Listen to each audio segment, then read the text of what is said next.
Hello there, and welcome to the Slow 100. The day behind you is finished now, and there is nothing left inside it that still needs your attention. The lamps are low, the room is warm, and the hours ahead of you belong entirely to rest. Tonight, we're going to talk about pirates. We'll look at the handful of years that made them, and at how quickly the whole thing passed. We'll meet the famous names and find out how little is really known about most of them. We'll look at the ships they chose and why a small, fast vessel mattered more than a heavily armed one. We'll read the articles they wrote and signed and voted on decades before such arrangements existed ashore.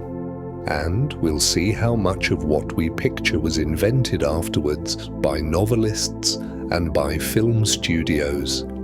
Let your shoulders come down away from your ears. Let your breathing find its own slow pace without you managing it at all. Let's begin out on the long quiet of the sea. The great age of piracy lasted only about 70 years. We tend to imagine it as a permanent condition of the ocean, whole centuries of black flags moving across the trade routes. It was closer to a single long human lifetime, and the part we picture most clearly sits inside a far shorter window than that. Historians usually place the Golden Age between the 1650s and the 1730s, with the busiest seasons clustered near the end. Within that span, the flags and the sloops and the famous names occupy barely a decade. Blackbeard, Bonny, Read, Rackham and Roberts were all at sea inside the same few years. They could have passed one another in the same harbours, and one or two of them did. It was less an era than a weather system forming over the Caribbean and moving slowly through. Most never knew they were inside an era at all. Then it thinned, and the trade routes went on carrying sugar and cloth as though nothing had happened. Most pirates had been honest sailors first. Almost nobody set out in life intending to become one. They began as merchant hands, or as navy men, or as fishermen working the same water for wages that arrived late or did not arrive at all. The skills were identical: reefing a topsail, hauling on a capstan, reading weather off the horizon, splicing rope in the dark, by feel alone. What changed was the terms of employment. A merchant sailor could be beaten by an officer, paid in credit at a company store, or simply discharged in a foreign port with nothing in his hands. Piracy offered a share instead of a wage and a vote instead of an order. That was the entire recruitment pitch, and it worked often enough that captured crews frequently volunteered. The men who went over were not strangers to the sea. They were the same men in the same clothes, doing the same work under a different arrangement. Wars made pirates, and peace made a great many more of them. That sounds like a contradiction, and it is really a description of how the whole trade breathed. In wartime, governments needed men who could sail and fight, and they were not especially fussy about where such men came from. Crews were licensed to attack enemy shipping and to keep a share of whatever they took. The work was legal, profitable, and almost indistinguishable from piracy in practice. Then a treaty would be signed somewhere in Europe at Utrecht or at Ryswick, and the licenses were void overnight. The ships were still there. The men were still there. Their whole skill was taking vessels at sea, and suddenly nobody would pay them for it. Some found merchant berths at a fraction of their old pay. Some went home to farms they barely remembered, and a certain number simply kept doing the work they knew, without the paper that had once made it lawful. A privateer was a pirate with a government's permission slip. The distance between the two was legal rather than practical, and it could be crossed in a single afternoon. A privateer sailed a private vessel with a private crew and attacked shipping for private profit. What separated him from an outlaw was that a crown had agreed in advance to look the other way, in exchange for a share of the proceeds.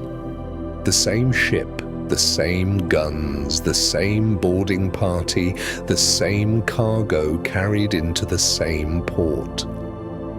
The paperwork decided who was permitted to hang whom. Many famous names sat on both sides of that line at different points in their lives, sometimes without quite noticing they had moved. A man could be a patriot in one season and an outlaw in the next, having done nothing differently at all. It was a distinction made in offices far from the water, by people who had never had to hold a deck. That permission was a single sheet of paper, and it was called a letter of marque. It is a strange thing to hold in the mind, a document thin enough to fold into a coat pocket, deciding whether a man was a servant of the crown or a criminal to be hunted. The letter named the bearer, named his vessel, named the enemy nation whose ships he was allowed to take, and set out the share owed back to the government. It was usually read aloud in port and copied into a register. Crews guarded theirs carefully because without it a captured captain had nothing to show a court. Some carried expired letters and hoped nobody would check the date. Some carried letters from countries no longer at war, which was worse than carrying none. Clerks kept the register, and the register outlived nearly all of them. A whole life could turn on wax and ink, sealed in a room the sailor himself would never see. When a war ended, thousands of trained sailors were put ashore at once. Demobilization is a quiet word for something that happened remarkably fast. At the close of the War of the Spanish Succession, the Navy cut its manpower dramatically over a very short period, and merchant houses cut wages because suddenly labor was cheap. Men who had been fed and paid for years found themselves standing on a quay in Port Royal or Bristol with a sea chest and no berth. There were more sailors than ships and more ships than cargo. Wages fell by something close to half in certain trades. Ports that had thrived on war work went suddenly and visibly slack. It was not romance that pushed most of them out, and it was not greed either. It was arithmetic. The harbours filled with skilled, idle, hungry men who knew exactly how a vessel could be taken, and one or two of them said so out loud, and the rest listened. Merchant crews were small, and that was the whole opportunity. A trading vessel existed to carry cargo, and every sailor aboard her was a mouth eating into the profit. So owners kept their crews as thin as they dared. A sizable merchantman crossing the Atlantic might carry only a dozen or 15 hands, enough to work the sails in fair weather, and not many more. The guns, if she carried any, needed people to serve them, and those people were already busy elsewhere. Against a pirate sloop carrying 80 or 100 men, the arithmetic was settled before anyone drew a weapon. There was no realistic defense, and the merchant masters knew it perfectly well. This is why so many prizes were taken without a shot, and why a strange sail closing fast produced resignation more often than terror. The whole imbalance was built quietly into the shipping business itself, and it stayed there for as long as the trade itself did. Most pirate careers lasted less than 2 years. It is one of the most surprising things in the whole record, and one of the easiest to forget. We remember these people as institutions, but hardly any of them lasted a season or two beyond their first prize. Some were caught, some drowned, or took a fever in a hot anchorage. Some accepted a pardon and went ashore for good, married, and were never written about again. A pardon was a genuine exit, and a good many men used it as exactly that. A great many others simply stopped, having made enough or seen enough, and dissolved back into the ports they came from under other names. The famous ones are famous partly because they are the exception, and partly because somebody happened to write them down. For every name that survives, there were dozens who sailed a few months, went quiet, and left behind them only the long quiet of the sea. Blackbeard was almost certainly not his real name. That much everyone agrees on, and after that, the record becomes politely uncertain. Contemporary sources call him Edward Teach, and also Thatch, and also Thachay, and several other spellings besides. Historians still disagree about which was his, and whether any of them truly were. Spelling was loose in that period, and a man who did not wish to be traced had every reason to leave it loose. He is thought to have come from Bristol, though the evidence for that is thin. What we can say is that Blackbeard was a construction, chosen and worn deliberately, the way a shopkeeper chooses a sign above a door. The name reached the newspapers before the man ever did, and it has outlasted every version of whatever he was actually called. The spelling of his own name was never really his to control. Somewhere underneath it, there was an ordinary sailor with an ordinary name, and the sea has kept that part to itself. He tied slow-burning fuses into his beard before a fight. This is one of the few theatrical details that appears to be genuinely true, reported by writers close to his own time. The fuses were lengths of hemp cords soaked in saltpeter, the same slow match used to fire a cannon.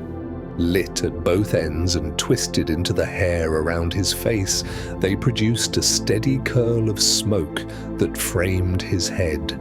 He is also described as wearing 3 brace of pistols on a sling across his chest. The whole arrangement was designed to be seen from another deck, across open water, in poor light, by frightened men deciding whether to resist. The effect lasted only a few minutes, and it only ever had to. It was costume, and it was effective, and it cost far less than powder. He built himself into something that did not look entirely human, and then let the merchant captains do the rest of the work for him. His flagship had been a French slaving vessel before he took her. The ship we know as the Queen Anne's Revenge began life under another name entirely, as La Concorde, working the Atlantic slave trade. She was taken near Martinique, already worn and short of hands, her crew reduced by illness on the long crossing. Blackbeard kept her because she was large and could carry weight, and he mounted around 40 guns aboard her. That made her one of the most heavily armed vessels in those waters, naval or otherwise. Carrying that much artillery also meant carrying the men required to work it. Most pirates preferred something far smaller, and he clearly wanted the opposite, at least for a while. A wreck discovered off the coast of North Carolina in the 1990s is widely believed to be her, and archaeologists have been lifting cannon and small finds out of the sand for years. She has spent far longer under the water than she ever spent above it. He commanded her for only about a year. The whole of the Blackbeard we picture, the flagship, the smoke, the blockade, the alarm running up and down the American coast, fits inside a span shorter than a school year. He took the vessel late in 1717 and lost her in the spring of 1718. His entire career as a pirate captain ran to roughly 2 years from beginning to end. That is less time than most people spend learning an ordinary trade. It is a useful correction to the way the story is usually told, as though he stalked the Caribbean for a generation. He did not. He worked hard, briefly, and made a very loud noise, and the noise carried a great deal further than the man ever did. Reputation travels faster than any shitty EGP. By the time the newspapers in London were printing his name with real alarm, the great flagship at the center of it was already gone. He once blockaded an entire colonial port. In the late spring of 1718, he brought his ships to the harbor mouth of Charlestown in what is now South Carolina, and simply sat there. Nothing could leave. Vessels attempting to sail were stopped, and their passengers detained, and inbound trade halted where it stood. This was one of the busiest ports in the American colonies, handling rice and skins and imported goods for a whole region, and its commerce stopped for several days together. Merchants in the town counted their losses in days rather than in cargo. There was no assault on the town and no landing in force. The blockade worked because everybody understood what a squadron across the entrance meant, and nobody wished to test it. It is the most audacious thing he ever did, and it was accomplished mostly by staying still. The harbor lay quiet, the ships lay at anchor, and the colony waited to hear what he wanted. What he demanded for the blockade was a chest of medicine, not gold and not the contents of the colonial treasury. A chest of medical supplies valued at a few £100, delivered out to his ships at anchor. This detail is well attested, and it changes the shape of the story considerably. Crews at sea in the tropics were undone less by fighting than by fever, infection, and the slow diseases of very long voyages. Mercury preparations, then used to treat certain illnesses, were among the things such a chest would have contained. A ship's surgeon, without supplies, is simply a man carrying instruments. Blackbeard had a large company of men, and no port that would sell him anything openly. The colony handed the chest over. He released the vessels and the hostages and sailed away, and the ordinary business of the harbor resumed. The most frightening pirate on the coast had brought a city to a standstill because his people were unwell. There is no surviving record of him killing anyone before his final battle. Historians who have worked carefully through the depositions and the newspaper accounts make this point often, and it is worth repeating slowly. It is not a claim that he never did. Records from that period are incomplete, and a great deal happened at sea that no clerk ever wrote down. What the evidence shows is that across dozens of documented captures, nobody accused him of a killing. That is the most the surviving paper will honestly support. Prisoners were released, crews were put ashore or invited to join. Cargo was taken, and vessels were sometimes handed back. He appears to have understood that a dead merchant captain is a story that brings warships, while a badly frightened one simply tells everybody how terrifying you are.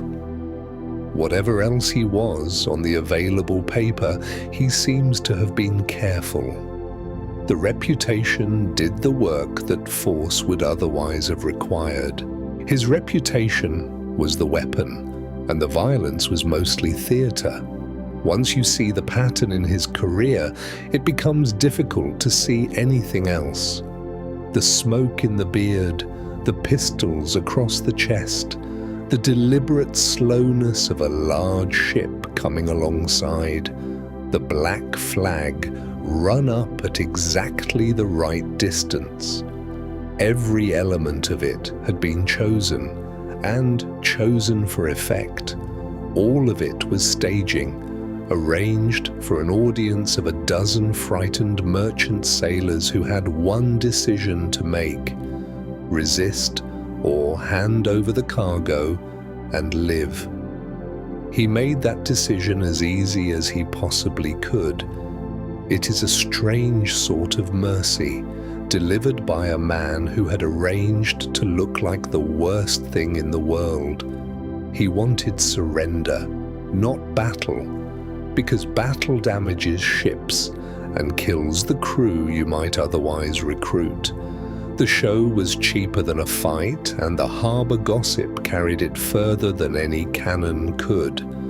He ran his flagship aground, and he may well have done it deliberately. In the summer of 1718, the Queen Anne's Revenge went hard onto a sandbar in Beaufort Inlet in North Carolina and could not be got off again.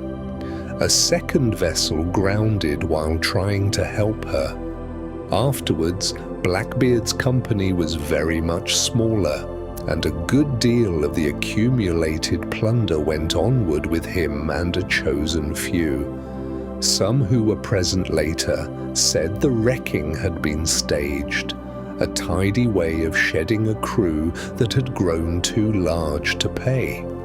Others read it as ordinary bad piloting in shallow, shifting water, which those inlets were known for.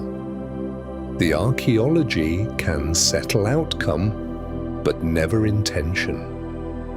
What is certain is that the great armed flagship was finished. Salvage crews worked at her for a while, and then the inlet was left to itself and she filled slowly with sand while the tide went about its business.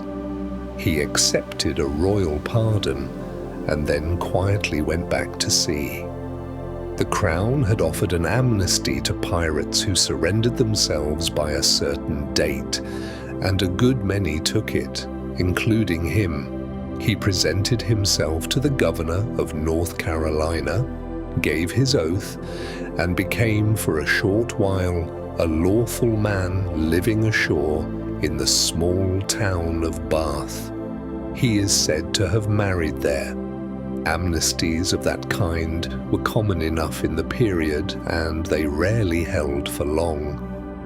Then the pardon proved less interesting than the water, and he was at sea again, taking vessels, keeping a house and a boat, and afoot in both worlds at once. It ended a few months later, off Ocracoke, in a fight with a naval party sent down from Virginia. He was killed there. The pardons were still being posted in the ports, and the coast he had frightened settled back into the long quiet of the sea. Two of the most famous pirates of the age were women. Bonny and Mary Read sailed in the same small company in the Caribbean in 1720, and they have been written about steadily ever since. Much of what we think we know comes from a single book published a few years afterwards under the name Captain Charles Johnson, which mixed court records with a great deal of storytelling. The court records themselves are real, and both women are named within them. What survives is therefore part document and part legend, and the two are not easy to separate cleanly. They were not the only women who went to sea in that period, but they are the ones the paperwork happened to catch. Records make people permanent, and very few people ever reach the records. Their fame is out of all proportion to the length of their careers. Two names among many thousands, kept for 3 centuries because a clerk wrote them down. Mary Read had lived as a man since childhood. This was not a disguise adopted for adventure, and it is important to say so plainly. According to the account that has come down to us, her mother dressed her as a boy when she was very young in order to secure a small allowance from a relative, money that would only pass to a son. The arrangement began as somebody else's decision, made before she was old enough to have a view. The clothes stayed on because the allowance depended on them. Then the clothes became simply how she lived and how she found work in a world where nearly every paid trade was closed to women. She served as a footboy and later went to sea. It was survival first and habit afterwards, and by all accounts it was thoroughly convincing. Whatever she felt about it, nobody recorded. What we have is a life arranged early by necessity, then carried quietly forward, year after year. She had served as a soldier before she ever went to sea. Before the Caribbean, before any black flag, Mary Read is said to have enlisted and campaigned in Flanders during the long European wars of the period. She served in an infantry regiment and later with a mounted one, and by the account we have, she was well regarded in both. She is also said to have fallen in love with a fellow soldier, revealed herself to him, and married him, and the two of them left the army and kept an inn together in the Netherlands. When he died, the inn failed, and she put the uniform back on and went looking for work again. She had already lived through 2 settled trades and 1 very long war. That is an entire life before the part anybody remembers. By the time she stepped aboard a ship in the West Indies, she had already buried 1 version of herself and begun another. Bonny left a husband to sail with Calico Jack Rackham. She had come to the Caribbean from Ireland by way of the Carolinas, the daughter of a lawyer, and she married a small-time sailor named James Bonnet in Nassau. Her early years are poorly documented and the details vary a good deal between accounts. Nassau at the time was a former pirate haven being brought under control by a new governor, and her husband is said to have made himself useful by informing on his old associates. Whatever the marriage had been, it did not hold together. She left with Rackham, who was a modest captain with a small vessel and a very good coat, and she went to sea openly with his company. There was no elaborate concealment in her case. The crew knew, and the crew did not appear to mind. She walked out of one life and into another, in a town where such a thing was briefly possible. The two women fought alongside the men, and they were said to fight harder. This comes from witnesses at the trial, which gives it rather more weight than most of the stories attached to them. Crew members and captured sailors described both women taking an active part in boarding actions, armed and dressed for the work like everyone else aboard. One witness said they wore men's jackets and long trousers at those moments, with handkerchiefs tied about their heads. Another said they cursed and swore as readily as any of the company. What comes through the testimony is competence rather than novelty. Nobody at the trial suggested that either of them had needed protecting from the work. They were not passengers, and nobody aboard treated them as such. They had both spent years in worlds that did not make room for them, and they had learned to take up space regardless. By the time they reached that deck, hard work was simply what they knew. Their crew was captured while most of the men were below decks. In October of 1720, a sloop commissioned to hunt pirates came upon Rackham's vessel at anchor off the western end of Jamaica. The company had been drinking, and when the attack came, most of them went below and stayed there. According to the evidence given afterwards, only a small handful remained on deck to resist, and the two women were among them. The vessel was small, the anchorage was familiar, and the surprise appears to have been complete. The fight was brief, and the outcome was never really in doubt. The vessel was taken, and the whole company carried to Spanish Town for trial. It is an unglamorous end to a career, and it is probably the most honest detail we have about the ordinary texture of the life. Not a battle at sea in a rising wind, a quiet anchorage in the evening, and a ship coming alongside before anybody was ready. Both women escaped execution by revealing that they were pregnant. The court at Spanish Town tried the whole company together and convicted them, and the two women were sentenced along with the rest. They then made what the law of the period called a plea of the belly. Under English common law, a woman found to be carrying a child could not be put to death while she carried it, and the sentence was suspended while the claim was examined. Courts of the period heard such pleas regularly and had a settled procedure for handling them. The court accepted it in both cases. It was not a loophole in any clever sense of the word. It was simply a rule that existed, and they knew of it, and they used it, as anyone would have done. Their names were entered in the record with the suspension noted beside them, and the proceedings moved on to other business, as courts do. Mary Read died of a fever within months. She had lived as a soldier, an innkeeper, a sailor, and finally a name in a colonial court register. And she was still a young woman when the illness took her. Her age at the time is not known with any real confidence.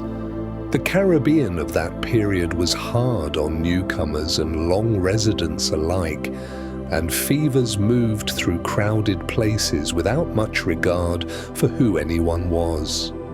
A burial was recorded in a parish register in Jamaica in the spring of 1721.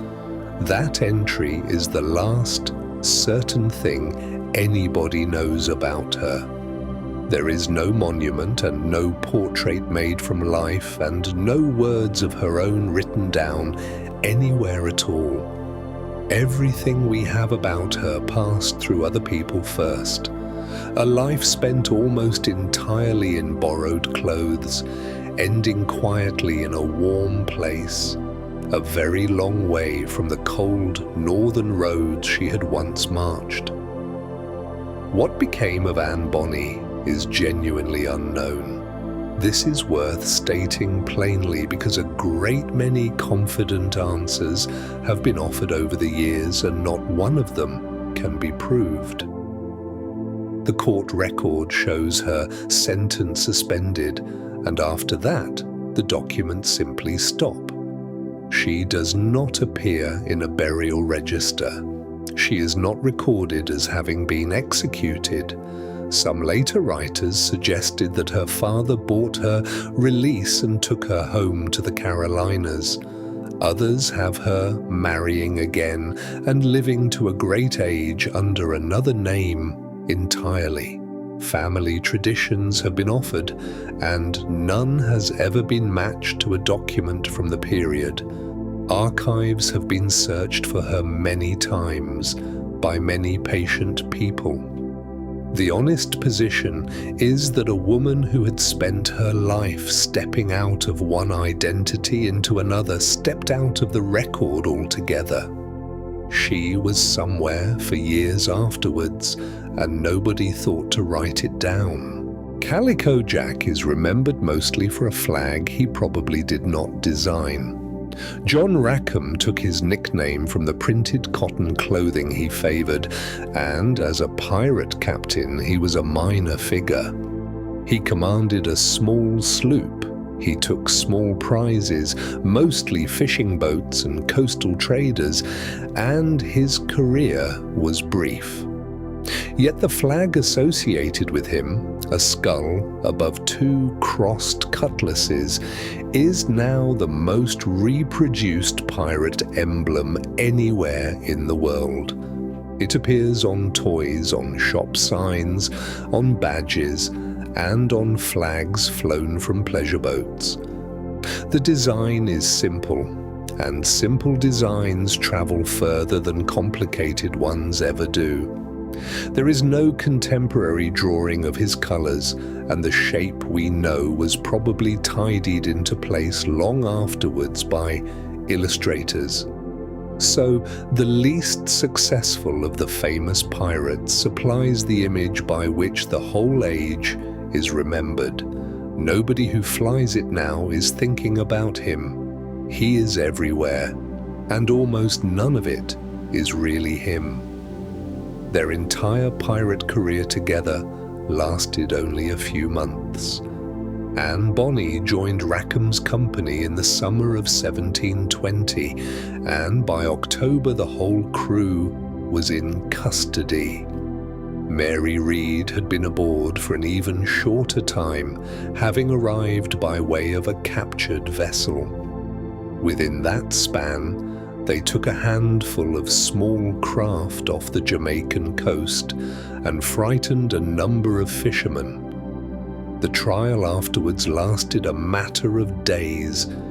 That is very nearly the sum of it.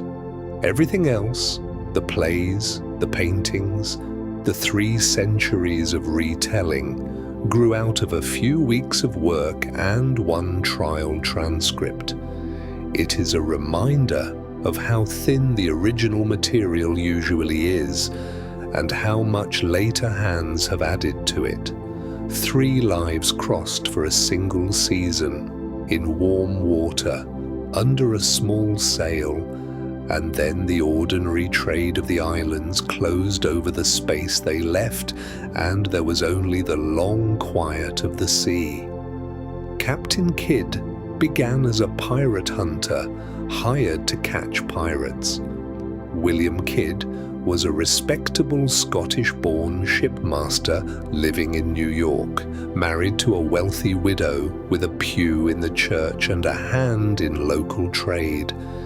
In the 1690s, he was engaged by a group of powerful English backers, several of them lords, and with the knowledge of the king, to sail against pirates in the Indian Ocean and against French shipping. He was given a commission, a purpose-built vessel called the Adventure Galley, and investors expecting a return on their money. She was fitted with oars as well as sails, so that she could move in a flat calm. It was, on paper, an entirely legitimate venture with distinguished names attached.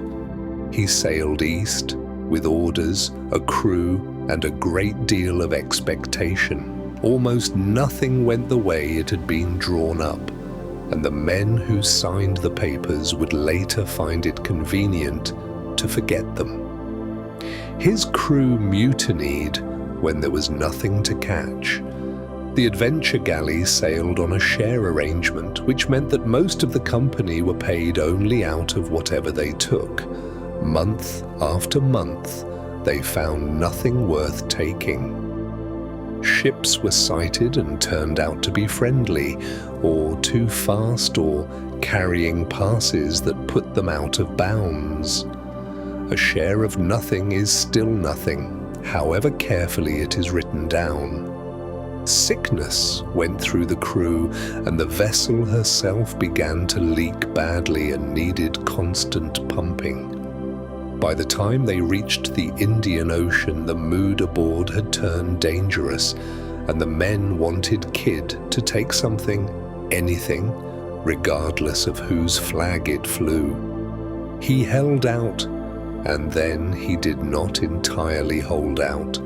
A commander with an empty hold and an unpaid crew has far less authority than his commission suggests.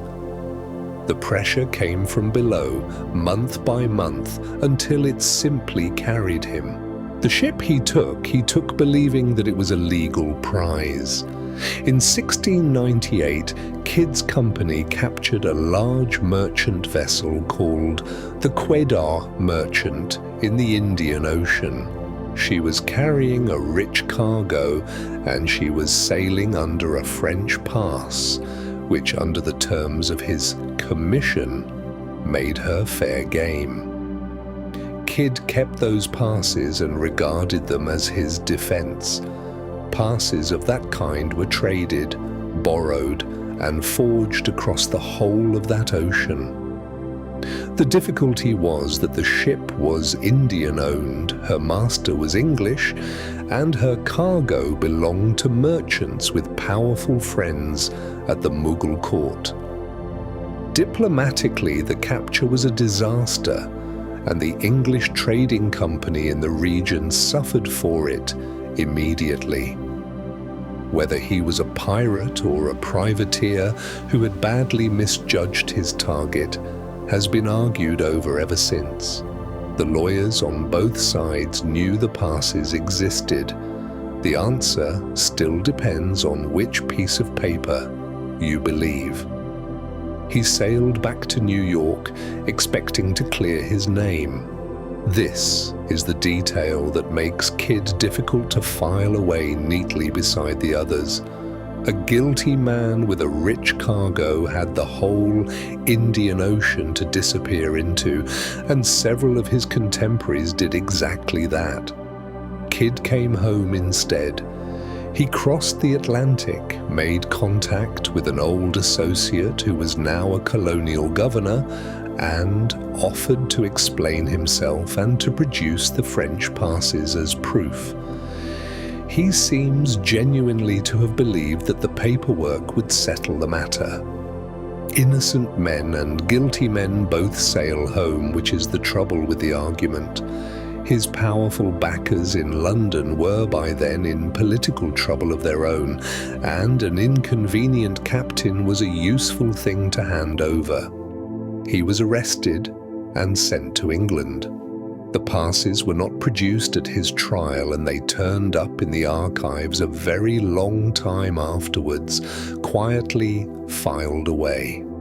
He buried a small amount of treasure, and it was dug up almost at once. On his way back to New York, Kidd stopped at Gardiner's Island off the eastern end of Long Island and left a modest cache in the ground there with the knowledge of the family who owned the place.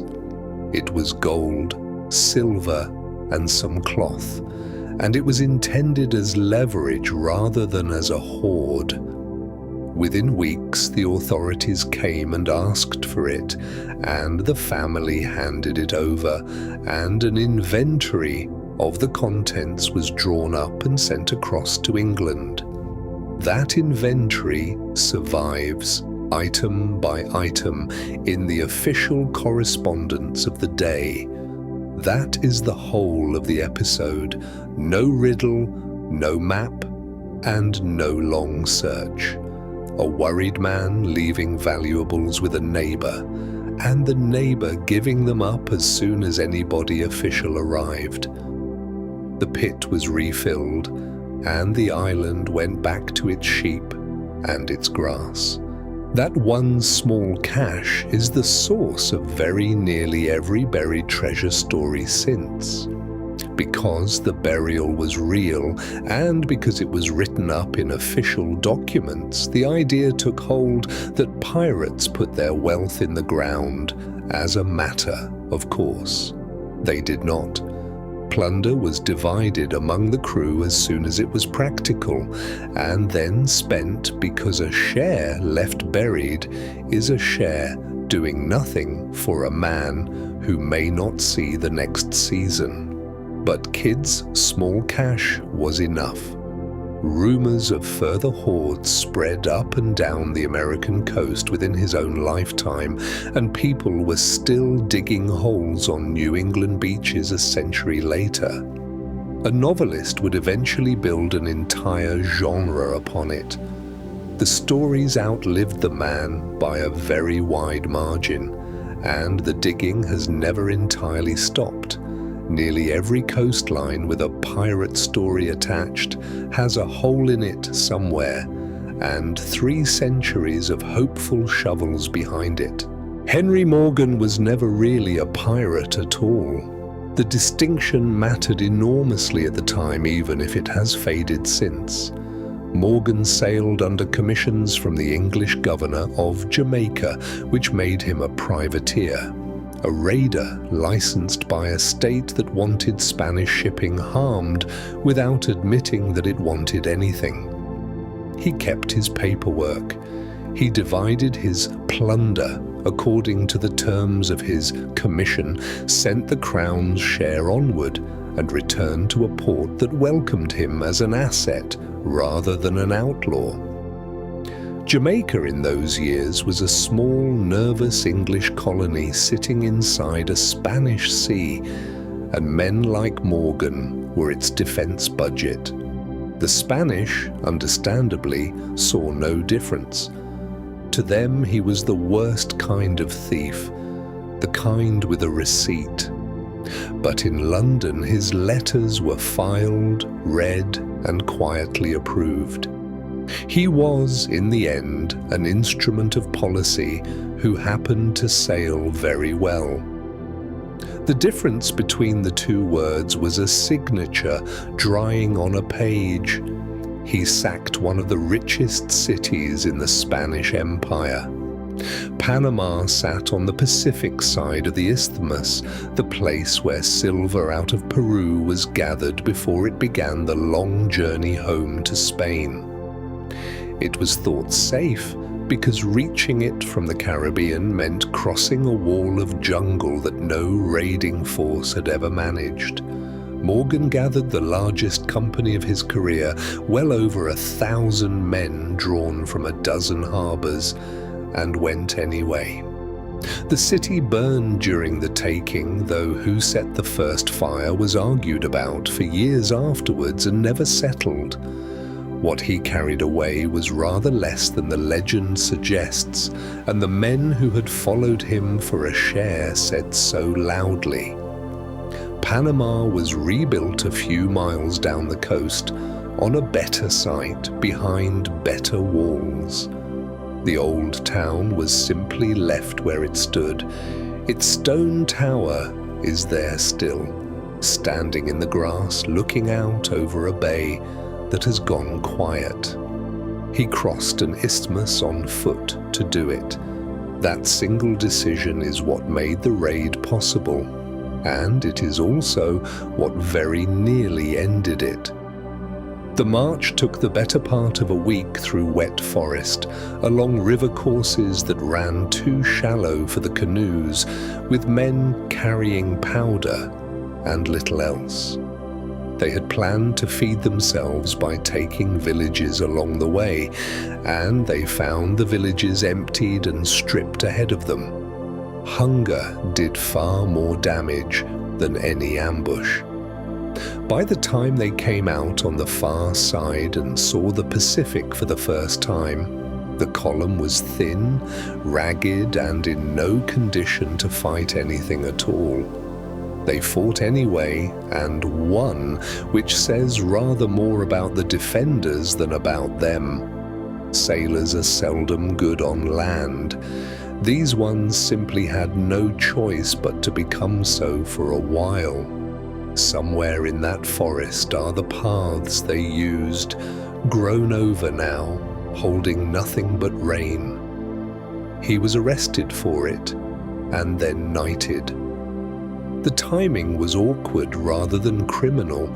England and Spain had signed a treaty of peace shortly before the raid, and word of it had not reached the Caribbean in time, or had reached it and been ignored, depending on whose account you believe.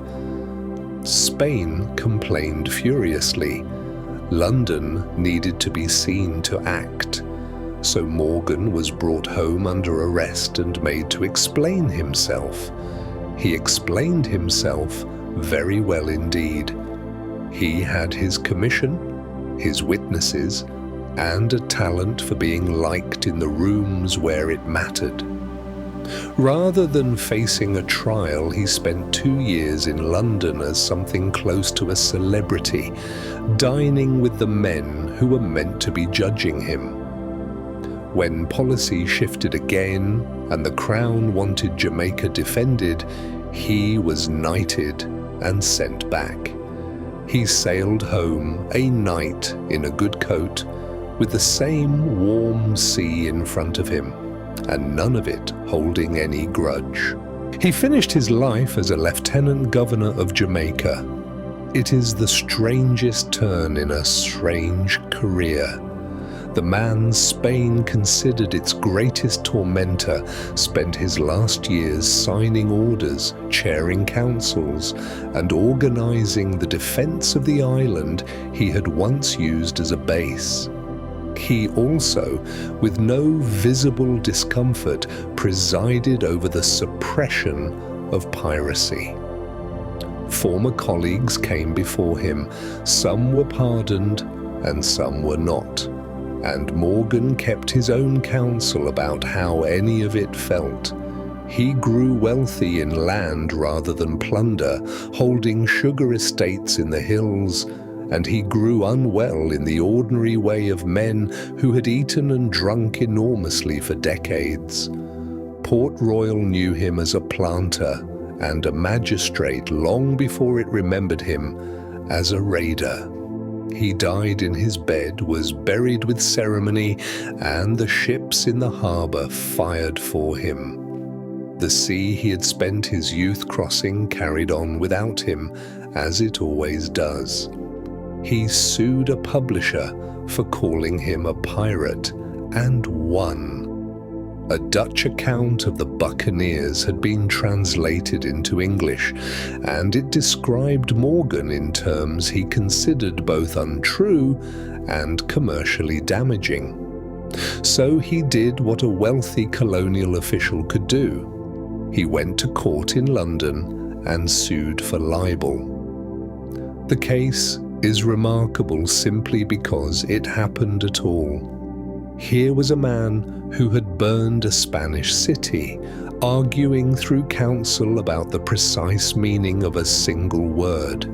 He won. The publishers paid damages, printed a retraction, and agreed to correct the offending passages in later editions. It may be the earliest time anyone successfully defended a reputation against a book in an English court, and the man who did it was a buccaneer. He wanted the record to say privateer, and the record now says privateer. Whatever he truly was, he ended as a man with lawyers, sugar, and a title, listening in the evenings to the long quiet of the sea. Bartholomew Roberts took more ships than any other pirate of the age. The usual figure given runs into the hundreds across a career of roughly 3 years, which is more than Blackbeard, Vane, Rackham and Bonnet managed between them. He worked an enormous arc of water, the coast of Brazil, the banks of Newfoundland, the whole length of West Africa, taking entire fleets of prizes at a time when he found them anchored together. Numbers like that are less about ferocity than about method. He kept his ships fast, his crews large, and his movements unpredictable, and he arrived where nobody was expecting a pirate that season. He also had a gift for the theatrical arrival, coming into a harbour under full sail as though he already owned it, which frequently ended matters before they had properly begun. He is the most successful pirate of the Caribbean age and the least famous of them. History remembered the beards and forgot the bookkeeping. He was pressed into piracy against his will and took command in 6 weeks. Roberts was a Welsh sailing master aboard a slave ship on the African coast when pirates took her, and men with real navigational skill were rarely given a choice about joining. By his own reported account, he went unwillingly. Then the company's captain was killed during a landing that went wrong, and the men held a vote, and they chose the newcomer. He is said to have remarked that if he must be a pirate, it was better to be a commander than a common man. 6 weeks is nothing at all. It tells you how thin the line ran between a merchant officer and an outlaw captain. The same skills, the same instruments, a different set of articles signed. He took the name Bartholomew afterwards. The name he was born with, John, went quietly over the side along with the life that had come attached to it. He drank tea rather than rum and kept a strict Sunday. In a trade defined by drink, Roberts was close to a teetotaler, and his articles put the preference into writing for everyone else as well. Lights out at 8 in the evening. Any man who wanted to keep drinking after that did it on the open deck, in the dark, in the weather, which discouraged most of them. Musicians aboard were guaranteed a rest day, because otherwise a crew would have them playing every hour they were awake. No gambling at cards or dice for money. He was, by every account, a serious man running a serious enterprise. And that discipline is probably a large part of why he took so many ships. Sobriety at sea is not glamour. It is simply the difference between a crew that can work a ship in the middle of the night and one that cannot. On his ships, the evening ended early, and the lamps went out over quiet water. He dressed for battle in crimson damask and a feathered hat. The description comes from a contemporary account and has been repeated ever since because it is such a precise and unlikely image. A rich crimson waistcoat and breeches of damask silk, a hat with a red feather in it, a gold chain around his neck with a diamond cross hanging from it, taken from a Portuguese ship. 2 pairs of pistols slung on a silk sling over his shoulders, None of this was vanity alone, or not only vanity. A captain in bright silk could be seen and followed from anywhere on a crowded deck, and a captain who looked like that was worth surrendering to without argument. Half of piracy in those years was performance, and Roberts understood performance better than most. Somewhere under all that silk was a Welsh sailing master who had wanted none of it, and who now stood on his own quarterdeck in the sun holding a course. His death is usually taken as the end of the Golden Age. A Navy warship found his squadron off the coast of West Africa, waited on the weather, and closed on a morning when his crew was in no condition to answer.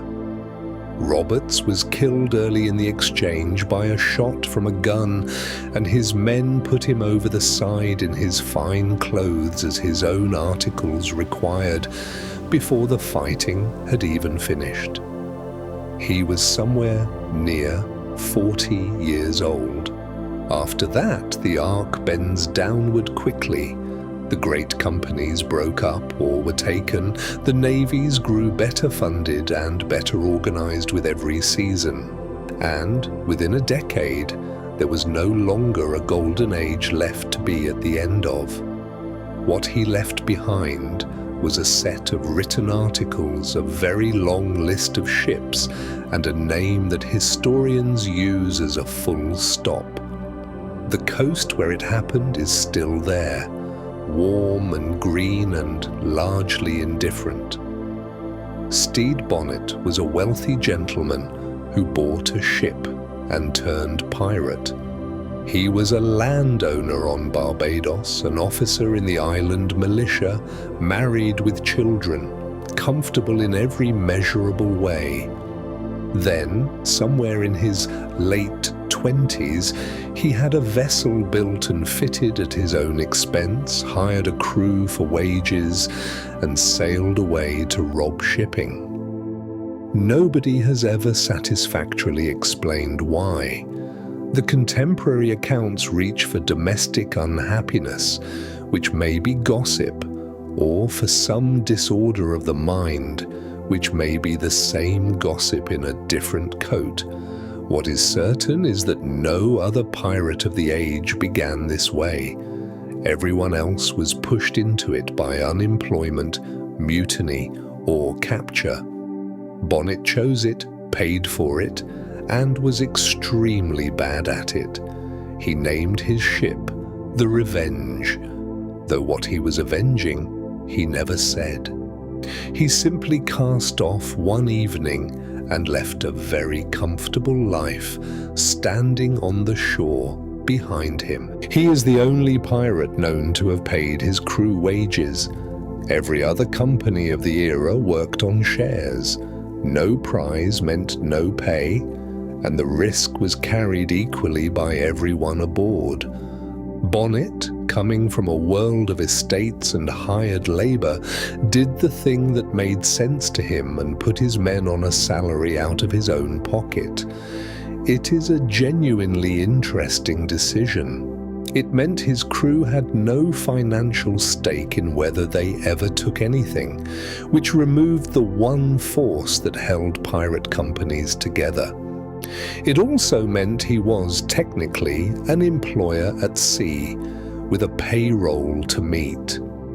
There is something almost touching in it, a man importing the customs of a Barbados plantation onto a deck full of sailors who had left exactly that world behind. The arrangement did not last, but for one season, somewhere off the American coast, there sailed a pirate ship where everybody got paid on time. He had no idea how to sail, and his crew knew it. Bonnet was a soldier and a planter, not a seaman, and the gap showed within days of leaving harbour. Handling a square-rigged vessel in coastal water is a craft learned over years. reading a shoal by its colour, knowing which sail to take in before a squall arrives, rather than during it, holding a crew's confidence when the wind shifts in the night. He had none of that. He is said to have kept to his cabin with his books, while men who had spent their whole lives at sea worked around him.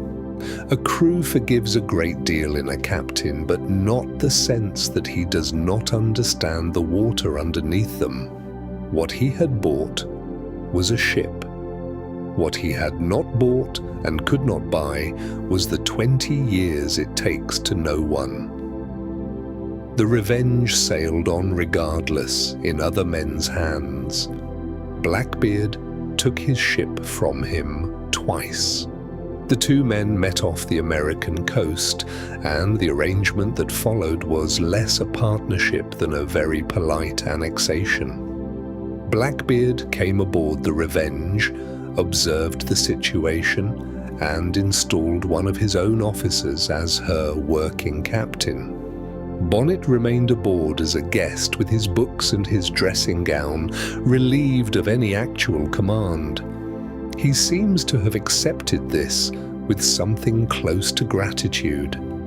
Later, the two parted, and Bonnet got his ship back, and later still she was taken from him again in much the same manner. It is the least heroic story in the whole era, and possibly the most human one. A man discovers, in public and at considerable expense, that the thing he wanted to be was never something that could be bought. His own career ended within a year of that. In the ordinary way, careers ended then, and the coast went quiet again. Charles Vane was voted out of his own captaincy by his crew. It happened after he declined to attack a French warship that he judged too strong, and his crew disagreed with the judgment. Under the articles they had all signed, that decision was theirs to make. They held a vote, recorded it as cowardice, and removed him the same day. Vane and the handful of men who sided with him were put into a small sloop with provisions and allowed to sail away, which was the customary courtesy. The man elected in his place was his own quartermaster. There is no better illustration of how pirate command actually worked. A captain was a temporary appointment, absolute during a chase and answerable the moment it ended. Vane had been one of the more feared men in the Bahamas, and he lost his ship not to a navy, but to a show of hands. He went off down the islands with a few loyal men and a great deal to think about. Howell Davis talked his way into ports rather than fighting into them. He was Welsh, quick, and by all accounts extremely plausible, and his method was to arrive somewhere pretending to be something else entirely. He would present his ship as a legitimate trader, or as a naval vessel hunting pirates, or once as a warship paying a courtesy call, and he would be welcomed ashore with wine and conversation. By the time anyone understood what was standing in their harbour, the negotiation was already over. He took a fort on the Gambia River by accepting an invitation to dinner inside it. The approach suited him, it very nearly always worked, and it kept his crews out of the kind of fight that costs men. It ended when a governor saw through the story and made his own quiet preparations.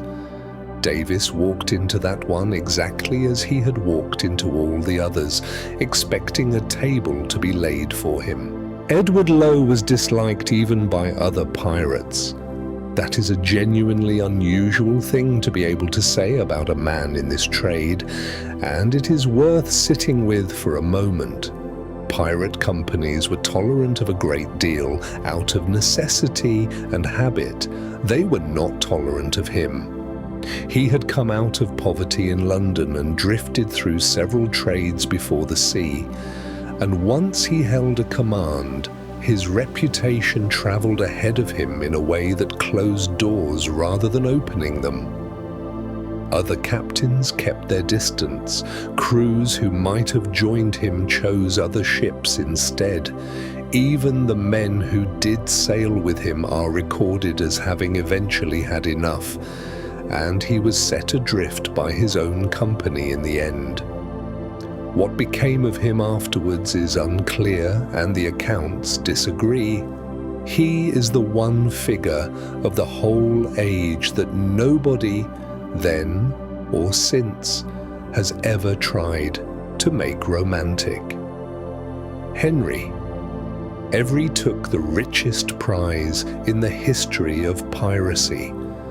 In the Indian Ocean, he intercepted a great treasure ship belonging to the Mughal emperor, returning along the pilgrimage route with cargo, passengers, and the accumulated wealth of a season's trade. The value taken was staggering by any measure of the time, enough that every man aboard received a sum a sailor could not have earned in several lifetimes. The consequences were immediate and enormous. The emperor closed English trading posts and threatened the East India Company's entire position, and the company, thoroughly frightened, pushed London into what became the first worldwide manhunt in history. Rewards were posted across 3 continents. Some of the crew were caught within a year. Every himself was not. He had done, in a single afternoon, what 100 other pirates spent whole careers failing to do, and the sea that gave it to him closed over his wake as though nothing had happened. He then vanished so completely that nobody knows how he died. The trail runs out almost at once. There are reports of the ship reaching the Bahamas, of a bribe paid to a governor, of men scattering inland, of a passage back across the Atlantic under other names. After that, nothing one has been able to confirm. One story has him living quietly in Devon under an assumed name, cheated of his fortune by merchants who knew perfectly well he could not complain to anyone. Another places him in Ireland, another has him dying poor, which may simply be the ending people preferred. Historians have looked repeatedly, and the honest answer is that we do not know. He is the only pirate of the era who took everything and then was never accounted for. Somewhere, a man who had once been the most wanted person alive grew old under a different name and told nobody, and listened in the evenings to the long quiet of the sea. The most successful pirate in history commanded a fleet in the South China Sea. She is usually called Qing Shi, which is less a name than a description, meaning the widow of Chung. She operated in the first years of the 19th century along the coast of southern China, at a scale that makes the Caribbean look like a village dispute. Where Caribbean captains counted their companies in dozens, hers were counted in thousands. Where they held a harbour for an afternoon, she taxed the coastal trade of a whole province as a standing arrangement, issuing documents of safe passage that merchants actually bought. The Imperial Navy fought her and lost. Portuguese and British vessels were drawn in and did no better. She is the largest pirate operation the world has ever recorded, by any measure you care to choose, and outside of specialist history, most people have never heard her name. The water she worked is warm and shallow and crowded with islands, and it is still full of small boats. She had been a woman of Canton before she took over her husband's fleet. The details of her early life are thin and much repeated, and the honest position is that we know rather less than the stories suggest. What is reasonably attested is that she married a successful pirate commander, that she was involved in the running of his confederation while he lived, and that when he died she did not step back. She stepped forward, secured the loyalty of the senior captains, and placed her husband's adopted son in command of the largest squadron. Then she married him as well, which settled the question of succession permanently. It was a political solution as much as a personal one. Within a short time she was not a widow inheriting a business, but the head of an organization with its own laws, its own accounts, and its own chain of command. The city she came from sat on a wide brown river, and the boats on it never stopped moving. She commanded hundreds of ships and tens of thousands of people. The exact figures vary wildly from source to source, and anyone who gives you a precise number is guessing, but every account agrees on the order of the thing. This was not a crew. It was a floating society, organized into squadrons under colored flags, each with its own commander answering to her. She issued a written code, and it was enforced strictly. Plunder was to be registered centrally before any of it could be shared, and taking from the villages that supplied the fleet was forbidden outright. Her rules concerning the treatment of captured women were, by the standards of that world, unusually firm in their protections. Discipline on that scale is an administrative achievement more than a military one. She was, in effect, running a state on the water, with a treasury and a legal code. For a few years it simply worked, out among the islands and the morning fog. She negotiated her own retirement and was allowed to keep her wealth. By the end of that decade, the fleet was under real pressure, from the Imperial Navy, from foreign warships, and above all from a split between her own squadrons that no code could mend. So she opened talks. What followed was not a surrender, but a negotiation, conducted over weeks, in which she went ashore herself to meet the Governor-General in person.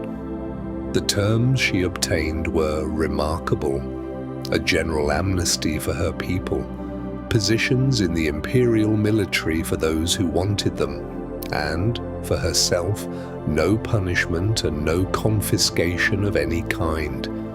She kept what she had taken. She lived on for decades afterwards in Canton, running a gambling house and a salt business, and died in her 70s, surrounded by family. It is the only ending of its kind in this whole story. A long life, a quiet house, and the sea left behind on purpose. The Barbary corsairs raided the coasts of Europe for centuries, long before the Caribbean had a golden age, and long after that age had ended. Fleets sailing out of Algiers, Tunis, Tripoli, and Sale worked the Mediterranean and reached far up into the Atlantic. They took ships, and they also took people, from fishing villages in Italy and Spain, from Cornwall, from Ireland, and once from as far north as Iceland. Coastal towns built watchtowers against them. Church bells were rung as warnings, and in some regions the population simply moved inland, away from the water, and stayed there for generations. It was a system rather than an adventure, and it ran for a very long time, state-sanctioned, taxed, and organized around ransom and exchange, with agents and negotiators working on both sides of the water. Some of the most successful corsair captains were European renegades who had changed sides entirely. Along that whole coastline, the old towers are standing still, empty now, looking out at an empty sea. Pirates almost never built a ship. They took one. It sounds obvious, but it shapes everything else about how the life actually worked, because it meant no pirate ever had quite the vessel he wanted. He had the vessel that came along. A company might begin in a stolen fishing boat, use it to take a small trading sloop, use the sloop to take a larger merchantman, and step up in stages across a season, abandoning each hull as soon as something better appeared. Ships were consumable, and everyone aboard knew it. They were used hard, never maintained properly, and left behind without any sentiment at all. There were no shipyards for them, no dry docks, no chandlers who would sell to them, and no insurance of any kind. Everything aboard, from the spare canvas down to the cooking pot, had come out of somebody else's hold. A pirate ship was less a vessel than an accumulation floating along and slowly rearranging itself as it went. The ship they wanted most was small and fast, not large and armed. This is the opposite of what the paintings suggest, and it comes down to arithmetic rather than courage. A big ship with rows of guns is expensive to crew, slow to turn, deep in the water, and impossible to hide. A pirate needs almost none of those qualities. He needs to appear suddenly, run down something slower, and be gone again before a warship arrives. He also needs to slip into shallow bays and river mouths where anything larger cannot follow him. Great gun platforms were built for navies who fought other navies for control of the sea itself. Pirates never wanted control of anything. They wanted a week's work, a full hold, and a quiet place to spend it. So the prize vessel of the whole era was not a towering warship at all, but something low and quick, riding light in the water, with a single mast and a great deal of sail. The sloop was the favorite vessel of the age. Built in Bermuda and Jamaica out of cedar, the Caribbean sloop carried a single mast, an enormous spread of sail for her size, and a shallow draft that let her cross water other ships had to go around. She could make 11 knots in good conditions, which was faster than almost anything else afloat, and she could sail closer to the wind than a square-rigged ship could ever manage. That last point mattered more than raw speed. It meant that when a chase turned upwind, the sloop simply went where the larger vessel could not follow. She could also be handled by a small number of men hidden behind a low island and run right up into a creek to wait. Cedar hulls resisted worm as well, which counted for a lot in warm water. If you want to picture the ships of this story properly, picture something modest, low and quick, leaning over in a light wind.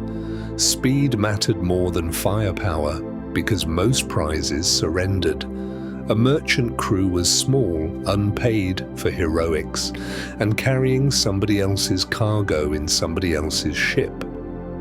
When a fast vessel came up on them flying a black flag with a crowded deck and no intention of stopping, the sensible commercial decision was to shorten sail and wait. Fighting risked the ship, the cargo and the crew, and gained the owners nothing whatever. So, the great majority of captures involved no exchange of fire at all, a chase, a single shot across the bow at most, and then a boat rowing across. Guns were heavy, expensive to feed with powder, awkward to work, and they slowed a hull down. What actually made a pirate successful was the ability to catch things and then leave. Once you understand that, the whole trade looks less like a battle and more like a negotiation conducted at a distance of half a mile, usually settled before anyone came close. Pirates cut down the ships they took to make them faster. A captured merchantman arrived built for cargo, not for chasing. And the first thing a new crew did was to start removing things. The high structures at bow and stern came down, which lowered the weight aloft and reduced how much the wind pushed her sideways. Internal bulkheads were pulled out to open the deck up for a very large crew. Sometimes extra gun ports were cut, and sometimes the opposite happened, with guns landed ashore to lighten her. The masts might be raised and more sail carried than the original builders would ever have permitted. It was practical vandalism, done with axes and saws and a good deal of arguing, in a quiet bay over a few weeks, and the result was a hybrid, a merchant hull rebuilt around a single requirement, which was to be quicker than whatever came after it. What sailed out afterwards no longer looked like anything a shipwright had drawn. A hull had to be scraped clean every few months, or it lost its speed. Warm water is generous to living things. Within weeks of launching, a wooden hull below the waterline begins to grow weed, then barnacles, then a thick beard of the two together, and the vessel slows accordingly. A badly fouled ship could lose a third of her speed, which for a pirate was the difference between a career and an ending. Worse, warm seas hold shipworm, which is not a worm at all, but a small burrowing shellfish that eats its way through submerged timber until a plank finally gives out. Navies sheathed their hulls in lead and later in copper. Pirates could do no such thing. All they could do was get the ship out of the water regularly and clean her by hand. That routine, more than any battle, set the rhythm of a pirate year. Every few months, wherever they were, they had to find a beach. Careening meant deliberately grounding the ship and rolling her over. The method has a wonderful simplicity to it. You choose a sheltered bay with a gently shelving beach and a good tidal range. You bring the ship in at high water, unload absolutely everything, guns and stores and ballast together, and let the tide go out from under her. Then you run lines from the mastheads to trees ashore or to anchors set in the sand, and you haul until the whole vessel tips onto her side and lies there with half her bottom in the air. The exposed hull is scraped clean, damaged planking is replaced, and the timber is paid over with a warm mixture of tallow, sulfur, and tar. Then the tide comes back, she rights herself, and the same thing happens again on the other side. It is a week of hard, filthy, awkward work in shallow water, done in the heat, and it was completely unavoidable. It left the crew utterly defenseless for days. A careened ship cannot do anything at all. She is on her side on a beach with her guns lying in the sand and her stores in a heap under an awning, and she cannot be floated, sailed or fought until the work is finished and the tide has returned. Every pirate in the world understood this, which is exactly why careening was done in hidden coves, on unmarked islands with lookouts posted on the high ground and a boat kept ready in the shallows. Being found in the middle of it was the thing they feared most, and several famous companies ended in precisely that way, caught on a beach. So picture it, even now, as you rest, a bay somewhere warm, a ship lying over on her side in the shallows, men working slowly in the heat, and one figure up on the ridge watching the horizon all day for a sail that mostly never came. Pirate crews were enormous compared to merchant crews. A trading vessel of a given size might be worked by a dozen men because owners paid wages, and wages were the largest cost they could control. The same hull under a black flag might carry 80, 100, sometimes a great deal more, all of them living on top of each other with no cargo space to spare. Conditions were correspondingly awful. There was nowhere proper to sleep, food and water ran down quickly, and the ship had to stop and resupply far more often than a merchant would ever need to. Nobody seems to have minded much. The crowding was the entire strategy, and every man aboard had voted himself into it. It is one of the odder images of the era. A modest little vessel, low in the water, carrying 6 or 8 times the number of people she was ever designed for, moving quietly along a coast at dawn. A large crew was the point, because boarding was won by numbers. Sea fights of that era were rarely decided by gunfire at all. They were decided when one ship came alongside another and men crossed over, and the side with more people crossing generally settled the matter before anything serious had begun. A merchant crew of a dozen, looking across at a rail lined with 100, did the arithmetic and put down whatever they were holding. That is why pirates crowded their decks, why they preferred grappling irons to gunnery, and why so many captures cost nobody anything at all. A big crew also meant spare hands to sail away any prize worth keeping, and enough men left over to survive the fevers that came with warm harbours. Numbers were the weapon, and the weapon itself usually never had to be used.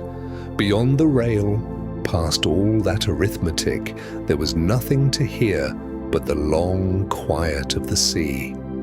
The Jolly Roger was not one flag, but dozens of personal designs. We tend to picture a single skull and crossbones stitched once and flown by everyone. The truth is closer to a set of signatures. Each captain had his own device, and sailors learned to read them the way you might learn a neighbor's footsteps in a hallway. One showed a skeleton holding an hourglass to say that time was running out. Another showed a figure with a sword in one hand and a bleeding heart in the other. One design put a man standing on 2 skulls, each labeled for a governor its owner disliked. The shapes were crude, painted or sewn onto black cloth by hand, and they were meant to be read at a distance through spray and haze. So the flags were never a uniform, they were a language. Out on the grey water, a piece of dark cloth would lift, and a merchant captain would know exactly whose ship was coming. A black flag was an invitation, and a red flag was not. The two colours carried different meanings, and everyone at sea understood the difference without needing it explained. Black meant that terms were still available. Lower your sails, offer no resistance, and the crew would take the cargo and let the ship and her people go on their way. Red meant that the offer had been withdrawn. It was flown when a prize had run too long or fought back, or when a captain simply wanted the matter over. Sailors sometimes gave the red flag a woman's name, and the older French phrase behind that name may be where the words "Jolly Roger" began. Most of the time, the black flag was enough, because most crews had no reason at all to die for another man's cargo.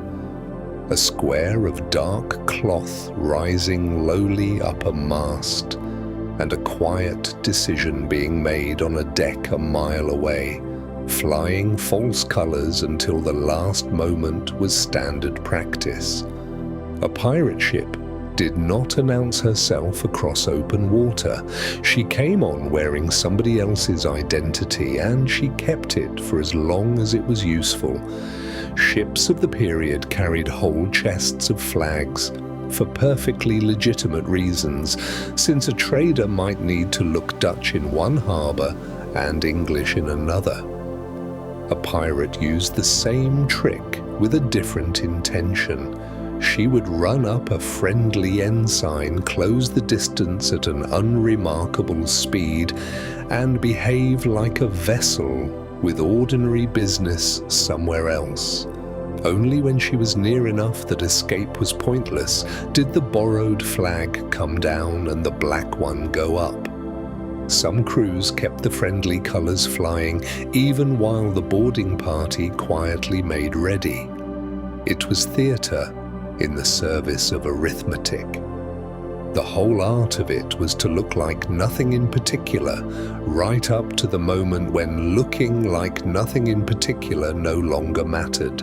Most prizes surrendered without a shot being fired. This is the part that rarely survives into the stories, and it is the part that happened nearly every single time. A merchant crew was small, poorly armed, and paid by the month. The cargo in the hold belonged to a merchant house in London or Bristol, and nobody aboard owned any part of it. Against them came a ship carrying many times their number, already alongside, already known by reputation. The sensible thing was to strike the sails and wait. Resistance would have been a private act of loyalty to a merchant house nobody aboard had ever met. Records of the period are full of these quiet captures. An hour of shouted terms, a boat rowed across, a search of the hold, and both ships going their separate ways by evening. The famous careers were built out of hundreds of small, unremarkable afternoons like that one. Cargo changing hands on a calm sea with nobody hurt and everybody going home. The flag existed to make fighting unnecessary. That is the whole logic of it, and once you see it, the skulls stop looking like bravado and start looking like accounting. A fight damaged the prize, and the prize was the entire point. Cannon fire could hole a hull, spoil a cargo, or sink the very ship a crew had hoped to keep for themselves. Injured men could not work the rigging afterwards. So reputation became the cheapest weapon available, and the flag was how reputation traveled ahead of the ship. Every story that reached a port did some of the work in advance, so that the next merchant captain lowered his sails a little sooner. Fear, sent on ahead of a ship, cost nothing at all to carry. The skull was not a threat so much as an argument, and its argument was that resistance had already been priced and found expensive. A dark square of cloth doing its slow work above the water, and then the long quiet of the sea. Most pirate crews wrote and signed a set of articles before sailing. Before a single sail was set, the men sat down together and agreed in writing how they were going to live.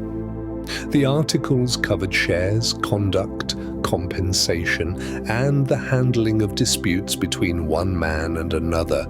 Several sets survive, copied into court records when crews were caught, and they read less like a bandit's oath than like the founding document of a small company.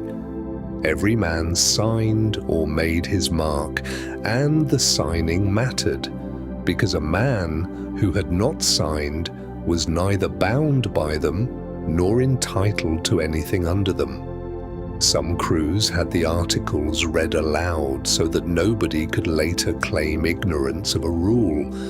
It was ordinary paperwork done by people the world considered anything but ordinary.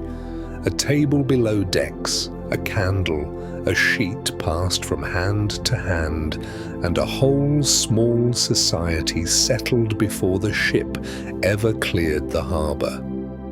The captain was elected and could be voted out again. Command aboard a pirate ship was not owned, and it was certainly not inherited. The crew chose the man they thought most capable, and the same crew could remove him the moment they lost confidence in him. This was not disorder. It was the arrangement working exactly as designed. A captain who took too few prizes or spent his men carelessly or simply proved unlucky over a long stretch would find the matter put to a vote one evening. The vote was taken openly by voice or by raised hand in front of everyone. Some were set ashore politely with a boat and provisions and no hard feeling. Others were reduced to ordinary hands and stayed aboard under the man who had replaced them. Alongside the captain, the crew usually elected a quartermaster who held the everyday authority and spoke for the men. Authority passing quietly from one pair of hands to another out on the water with no ceremony at all. A captain only held absolute authority during a chase or a fight. The rest of the time, he was one voice among many, and not always the loudest. Course, destination, whether to take a ship, whether to let her go, whether to winter in one harbour or another. All of that belonged to the whole company, and was decided by a show of hands. Even the choice of which bay to water in could be put to the men, but in the moment of action there was no time for discussion, so the articles handed the captain complete command for exactly as long as the action lasted. When it ended, his power ended with it, and the ship went back to being its ordinary talkative self. It was a remarkably clear-eyed piece of design, dividing authority by circumstance rather than by rank. One man's word absolute for an hour, and then, when the sails came in, a deck full of people arguing amiably about supper. Plunder was divided by an agreed formula, written down in advance. Nobody waited to see what had been taken, before deciding who deserved what. The shares were set in the articles before the first sale, while everyone was calm and no one yet knew what was coming. An ordinary sailor took 1 share, the captain took 1.5, or perhaps 2. The quartermaster, the gunner, the carpenter, and the surgeon took something in between, according to what the crew judged their skills to be worth. The surgeon's portion was often set generously for reasons everyone understood, and the musicians aboard were paid as well. Boys and newcomers often took half a share until they had proved themselves useful. Because the formula existed first, the division afterwards was arithmetic rather than argument, which is the whole reason it worked. Chests opened on a deck in daylight, a count made where everyone could watch it, and each man taking what he had agreed to long before. The gap between a captain's share and a sailor's was remarkably small. On a merchant vessel of the same period, a captain might earn many times what a deckhand did, and the owners sitting ashore earned more than either of them. On a pirate ship, the captain commonly took twice a common sailor's portion, and very often only half again as much. The quartermaster, who did the dividing, took much the same as the captain did, and there was no owner sitting ashore taking the largest portion without ever going to sea. That was the entire distance between the top of the ship and the bottom of it. For men who had spent years being paid almost nothing to carry other people's wealth across an ocean, this was probably the deepest attraction of the whole life, deeper than any chest of coin. Not riches exactly, but proportion. A ship where the difference between the best off man aboard and the worst off could be counted on the fingers of one hand. Articles set out compensation for injuries limb by limb. This is the detail that surprises people most, and it is written plainly in the documents that survive. A man who lost a right arm in action received a fixed sum. A left arm was valued slightly lower because most men worked with the right. A leg, an eye, a finger, each had its own agreed figure, settled before anyone sailed, and paid out of the common fund before the shares were divided among the rest. Some crews offered a permanent place aboard instead, in a role the injured man could still manage, so that he kept both his portion and his standing among them. The list was read aloud and understood long before anyone had reason to think about it seriously. The sums varied from ship to ship, but the principle never did. Care agreed in advance, in writing, by men who had every reason to think they might one day need it themselves. This was written insurance, decades before it existed ashore. Set beside the world these men had come from, the arrangement is genuinely startling. A serious wound at sea was, almost everywhere else in that century, simply the end of a working life. A sailor injured aboard a merchant vessel had almost no claim on anyone at all. He was put ashore in whatever port lay nearest, and what became of him afterwards was a private matter between him and his luck. The navy of the period did have charitable funds, but they were slow, uneven, and easily lost in paperwork a sailor could not read. The pirate articles simply named the sum, named the fund, and paid it first, before anybody else touched a coin. Historians have long noted the resemblance to arrangements that would not become ordinary in working life for another century and more. A rough table, a shared purse, and an agreement that a man broken in the work would not simply be left behind. Many articles banned gambling, and some banned fighting aboard. For a group with such a reputation for disorder, the rules aboard were often stricter than the rules ashore. Cards and dice were forbidden on several ships, because debts between men living in a space that's small could poison everything by the end of a month. Quarrels were not to be settled on deck. They were carried to land and resolved there formally, with the quartermaster standing by. Lights out at 8 in the evening was written into one famous set, and any man who wished to keep drinking had to do it above deck in the open air. Some crews even fined swearing. Candles below decks were watched as carefully as the rules were. The point was never virtue. The point was that 100 armed men in a wooden box must be governed by something. Small, careful rules keeping a small, crowded world at peace, and all around it the long quiet of the sea.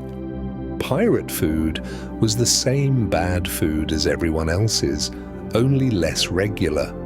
There is no special pirate diet anywhere in the record, because there was no special pirate supply. Everyone at sea in that century ate salted beef or pork out of a cask, hard biscuit, dried peas, and whatever else could be kept without spoiling. Biscuit was baked hard enough to last for years and softened in whatever liquid happened to be at hand. The difference was that a merchant ship provisioned carefully for a known voyage, while a pirate ship ate whatever she had happened to take. So the table swung between extremes. A crew might live for weeks on biscuit and brackish water, then capture a vessel carrying sugar, wine, chocolate, and live hens, and eat like merchants for a fortnight afterwards.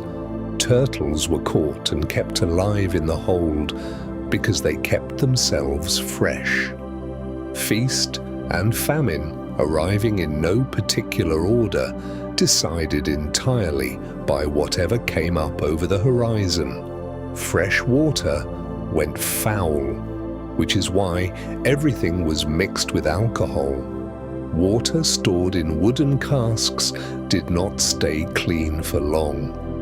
Within a few weeks it grew cloudy and green and tasted of the barrel, and nobody aboard understood why, only that it happened every single voyage. The remedy everyone had arrived at was to mix it with something else. Beer travelled better than water. Ale brewed for a voyage was weak by our standards, meant for volume rather than for effect. Wine travelled better than beer. Rum cut with water. Into a mixture the Navy would later formalize and ration, travelled best of all, and took up the least room in a crowded hold. The alcohol did quietly slow the spoiling, though nobody could have explained the mechanism for another 2 centuries.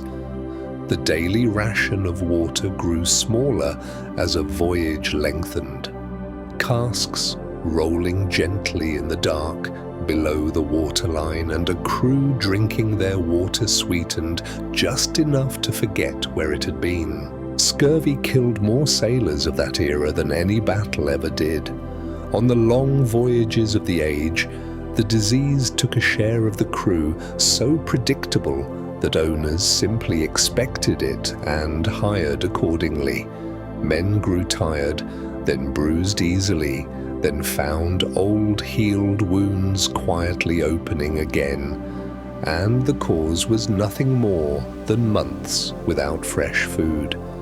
It was a slow unraveling, measured in months rather than days, and it reversed almost as quickly once fruit or green things came aboard again. The remedy was known in fragments long before it was understood. Some captains carried lemons and swore by them. Others carried sauerkraut or brewed spruce beer, and could not have told you why either one helped.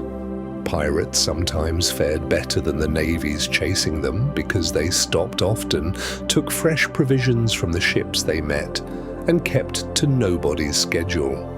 A crate of lemons in a dark hold, doing quiet work that nobody yet had a name for. Cooking on a wooden ship was done over a box of sand. Fire was the great terror of a wooden vessel packed with tar, rope, canvas and powder, so the galley was built above all to contain it. The hearth was a brick or iron firebox set into a bed of sand, placed low and forward, with a great copper kettle hanging above. Almost everything was boiled, partly because boiling was safest and partly because salted meat needed long soaking anyway.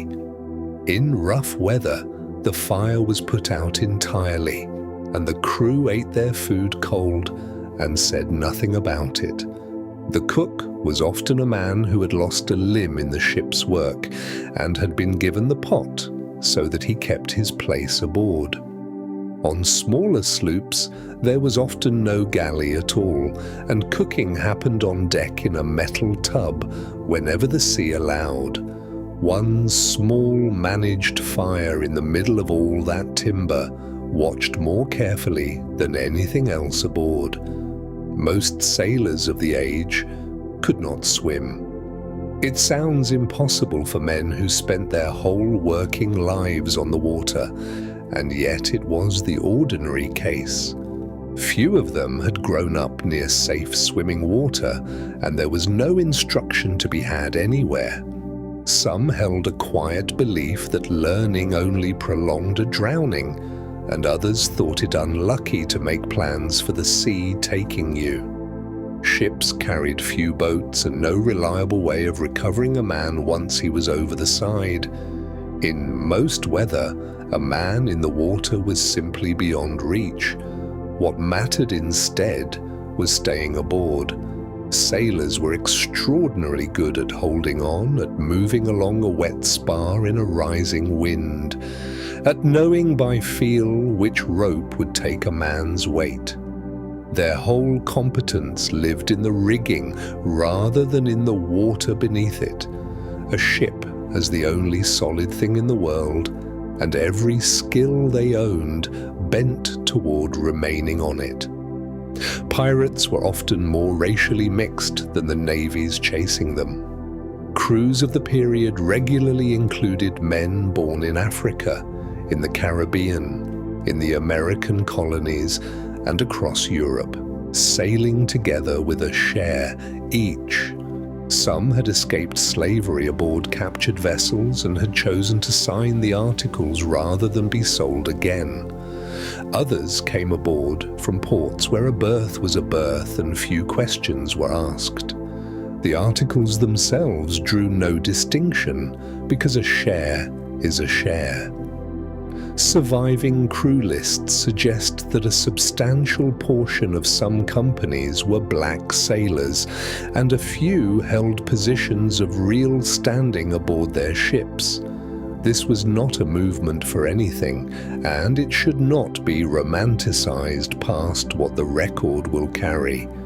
It was a practical arrangement among people who needed hands and did not much care where those hands had come from. Still, on a few small ships in the middle of a very ugly century, a man's share was a man's share. Sleep was taken in short watches, never a whole night. The working day at sea was divided into watches of 4 hours, and the crew was split so that half were awake while the other half rested. Nobody aboard slept from dusk until dawn. You slept, you were woken, you worked in the dark, and then you slept again.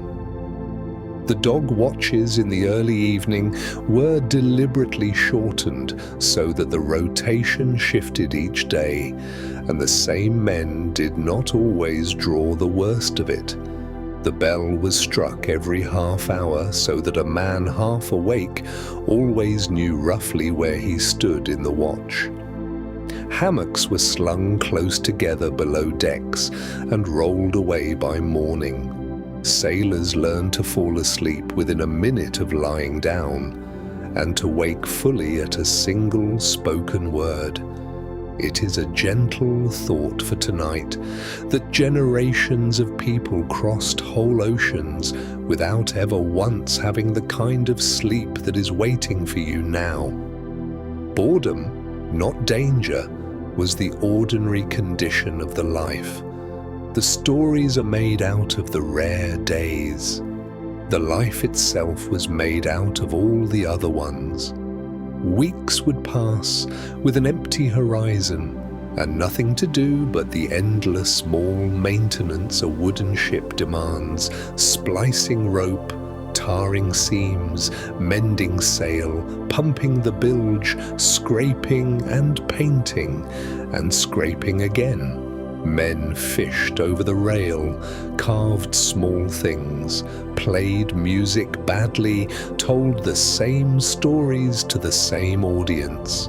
Journals of the period record long stretches in which nothing whatever happened, written in the same steady hand that later described a capture. A great deal of the drinking happened simply because there was nothing else to do with an afternoon. For every hour of the chase, there were hundreds of hours of the calm that came before it. Sun crossing an empty sky, a deck being scrubbed for the second time that week, and around all of it the long quiet of the sea. Nobody ever walked a plank. There is no contemporary evidence for it at all, not in the trial transcripts, which are detailed and numerous and survive in quantity, not in the depositions of captured merchant crews who had every reason in the world to describe the worst of what had happened to them, not in the pamphlets and popular histories of the time, which were never shy about horror. A couple of much later and isolated claims do exist well after the age had ended, and they look very much like stories catching up with a picture that was already in circulation. What the sources do describe is far more ordinary. Cargo taken, ships released, and men set ashore on a beach with provisions and a boat. The plank is stagecraft. It is visual. It explains itself instantly, and it makes a wonderful illustration. So it was drawn and printed and eventually believed. A neat wooden board reaching out over the water, existing almost entirely in pictures. Buried treasure essentially never happened. The reason is plain economics rather than mystery. Plunder was divided among the crew almost immediately because that was the whole arrangement, and because men who had risked something wanted it in their hands. Once divided, it was spent in port, quickly, on food and drink and clothes and lodging, and a great many things nobody wrote down. A man with a working ship and a short expected career had no reason on earth to bury wealth on an island he might never see again. There is one real instance, a small cache set down by a captain trying to bargain for his life, and it was dug up almost at once by the authorities. Even that was less a hoard than a bargaining chip, left in the keeping of a family on a small island, and it bought him nothing in the end. Every map, every island, every chest beneath a palm tree grew from that single modest hole in the ground. There are no authentic pirate treasure maps. Not one survives, and there is no good reason to believe one ever existed. The idea has a very clear origin. A novelist drew a map of an imaginary island for his own amusement, invented a story to fit the shapes he had made, and gave the world an image so satisfying that it feels like something remembered rather than something written. The island was assembled out of memory and invention, and the map came first, drawn on a wet afternoon to entertain a bored child. Real navigation of the period used charts, sailing directions, soundings, and hard-won local knowledge, none of which involved a cross marked on a beach. The handful of maps offered over the years as genuine have all failed the ordinary tests of paper, ink, and provenance.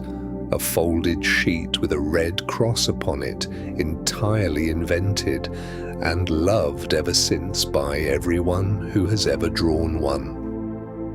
Most plunder was cloth, food, rope, tools, and medicine. This is the best attested and least glamorous fact in the whole subject. Gold and silver did move by sea, certainly, but rarely aboard the ordinary vessels a small, fast ship could realistically catch. What those ships carried was trade goods: bolts of linen, barrels of sugar, casks of wine, dyewood, hides, iron, spare canvas, and cordage. Cargo lists from captured ships record exactly this, and pirate crews took it happily because it could be sold ashore, and because a great deal of it they needed themselves. A prize might be held for a day, stripped of whatever was useful, and then handed back to her own crew to sail on. Sugar and indigo could be sold quietly along almost any coast. Sails wear out, rope frays, medicine chests were prized above almost anything else afloat. The real haul, most of the time, was the sort of thing that quietly keeps a ship working for another season. The parrot on the shoulder came from a novel. Sailors did bring tropical birds home, and they sold well in European ports, so the ingredient itself was real enough. But the particular image of a talking parrot riding on a pirate's shoulder was handed to us complete by one novelist in the 1800s, along with the wooden leg, the sea chest, the black spot, and the one-legged cook. He was writing to amuse a boy at the seaside in the rain. The book came out in installments, written quickly by a man who was unwell and short of money, and it has furnished every pirate story told since. Almost everything we now consider unmistakably piratical came out of that single book and was copied forward by everyone who told the story afterwards. It was such a good invention that we simply stopped asking where it had come from. A bright bird on a shoulder, entirely fictional, and now impossible to picture the thing without. The pirate accent came from an actor in a film. The rolling growl, the drawn-out vowels, the particular way one short syllable sits in the mouth. None of it is historical. It was one performer's choice in a film adaptation in the 1950s, drawing loosely on the speech of the West of England, where a great many real sailors did in fact come from, and then pushing it far past anything a living person would say. The performance was so enjoyable that it quietly became the standard, and every pirate voice since has been an impression of that one man. He had intended a memorable performance in a single picture, not a template for a century. Children copied him in playgrounds, and cartoons copied the children, and within a generation, it was simply how pirates sounded. Real crews spoke in dozens of accents from across Europe and the Atlantic world. A single actor's voice, recorded once, gently becoming the way an entire century is remembered. Eye patches were rare, and the reason usually given for them is a guess. There is a popular explanation that sailors wore a patch to keep one eye adapted to darkness, so they could step from a bright deck into a dim hold and still see. It is a lovely idea, and it does describe something true about how the eye behaves in low light. It also has no historical evidence behind it whatsoever. No account of the period mentions the practice, and the explanation itself appears only in modern times, offered as a clever answer to a puzzle nobody in that century seems to have had. Injuries happened, and some men certainly covered an eye, but the patch as a piece of costume belongs to illustration. Artists liked it because it marked a figure instantly, in one stroke of ink, in a way that a hat or a coat never could.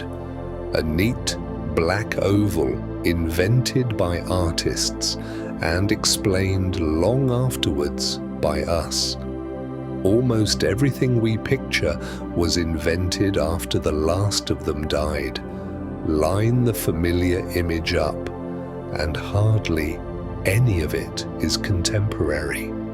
The plank, the map, the buried chest, the parrot, the accent, the patch, the striped shirt, the single black flag flown by, everybody, each one arrived later, out of a novel, a play, an illustration, a film. What the record actually holds is quieter and considerably stranger. Articles signed at a table by candlelight, captains voted out on a calm evening, compensation agreed for a lost arm, holds full of rope and cloth and biscuit. Even the name we give their flag was probably settled long after the last ship that flew one had rotted quietly away. And even now, as you rest, somewhere a child is drawing a flag that no ship ever flew, and the drawing is doing exactly what the invention was always for.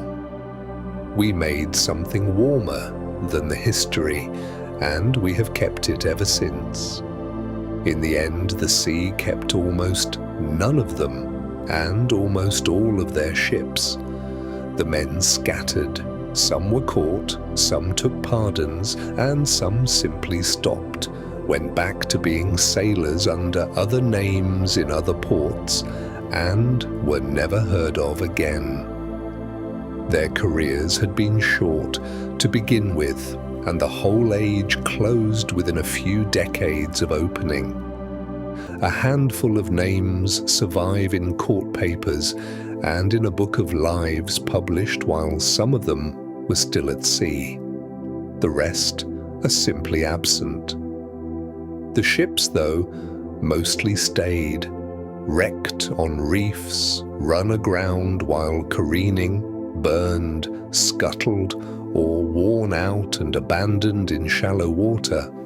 They settled into sand and coral and were slowly taken apart by the tide. Divers still find them now, a cannon at a time, a bell at a time. The people are gone almost without trace, and the timber remains, resting quietly where it fell, held in the long quiet of the sea. And now the sea begins to go quiet behind your thoughts. We have drifted through 100 quiet truths tonight, and not one of them asks anything more of you. We passed a beard full of slow smoke, worn like weather by a man whose reputation did most of his fighting for him. We passed 2 women who sailed as men and were said to have fought harder than anyone else aboard. We passed a gentleman who bought a ship he had no idea how to sail and who paid his crew their wages anyway. We passed articles signed at a table below decks by candlelight before a single sail was set. We passed a flag whose entire purpose was to make fighting unnecessary. We passed captains elected and unelected, shares agreed in advance, and compensation written down carefully, limb by limb.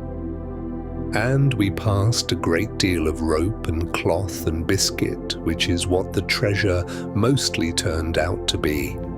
The ships are gone now. The harbours where they once took on water are quiet places, with fishing boats and ferries and people walking out along the wall in the evening. The men who frightened an ocean have been dead for 300 years, and the ocean does not remember them. It goes on doing what it did before they came, and what it did after they left. Tides arriving and withdrawing, weather crossing empty water in the dark, wrecks settling a little deeper into the sand, gathering coral, becoming part of the floor, all of it going on gently, without witness, under the long quiet of the sea. Nothing out there is waiting for you tonight. Nothing out there needs you. The sea keeps its own slow time, and it asks nothing of you at all. So let the last of it go. Let your shoulders drop. Let your breathing slow. Let your jaw loosen, and your hands, and that small held place at the back of your neck. If a thought arrives, let it pass, the way a distant sail passes, noticed for a moment and then gone over the edge of the water. There is nothing to remember from tonight. There is nothing to carry into tomorrow. The lanterns are out, the deck is quiet, the watch below has already gone to sleep, and the ship is riding easy at her anchor. Rest now, gently and without effort. Sleep well, and good night.